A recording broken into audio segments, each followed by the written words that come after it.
Karibuni wateja wetu kwenye app yetu ya hesabu mauzo. Leo tuelekezana jinsi gani ya kusajili deni. Utakuja kubonyeza hapa kwenye vimstari vitatu hapa juu. Utakuja kubonyeza kwenye neno lililoandikwa mpangilio. Utakuja kwenye neno lililoandikwa allowed debit. Utaalau. Ukitoka hapo, utakuja kubonyeza hapa kwenye neno uza. Utaanza kubonyeza bidhaa ambazo mteja wako amekuja kununua.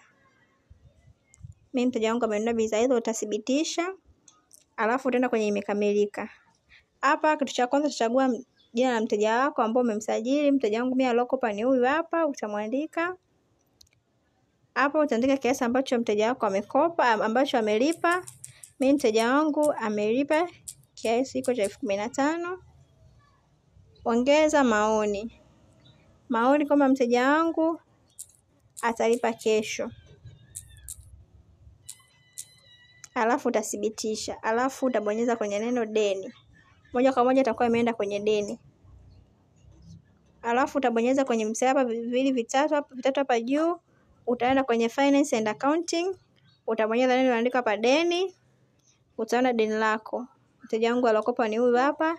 Jinsi gani kuangalia malipo ambayo analipa? Angalia malipo. Kama ndio mteja wako anaanza kulipa, utaingiza hapa ingiza malipo. Utaingiza kiasi ambacho amemaliza. Labda mteja wangu mimi amekuja alilipa yote. Kama kulipa yote basi utabonyeza kama hajalipa yote. Alafu utasave. Kwa mteja hapa ameonekana amefanyaje? Amelipa. Amepaid. Ukija hapa kwenye paid, utaona mteja wako ambaye amelipa. Ambao hapo pending bado hajalipa, utaona hao wawili ambao wateja wangu bado hawajalipa. Ukienda kwenye all debit all utaona wote, lakini huyu utaonekana hapa amelipa. Imelipwa.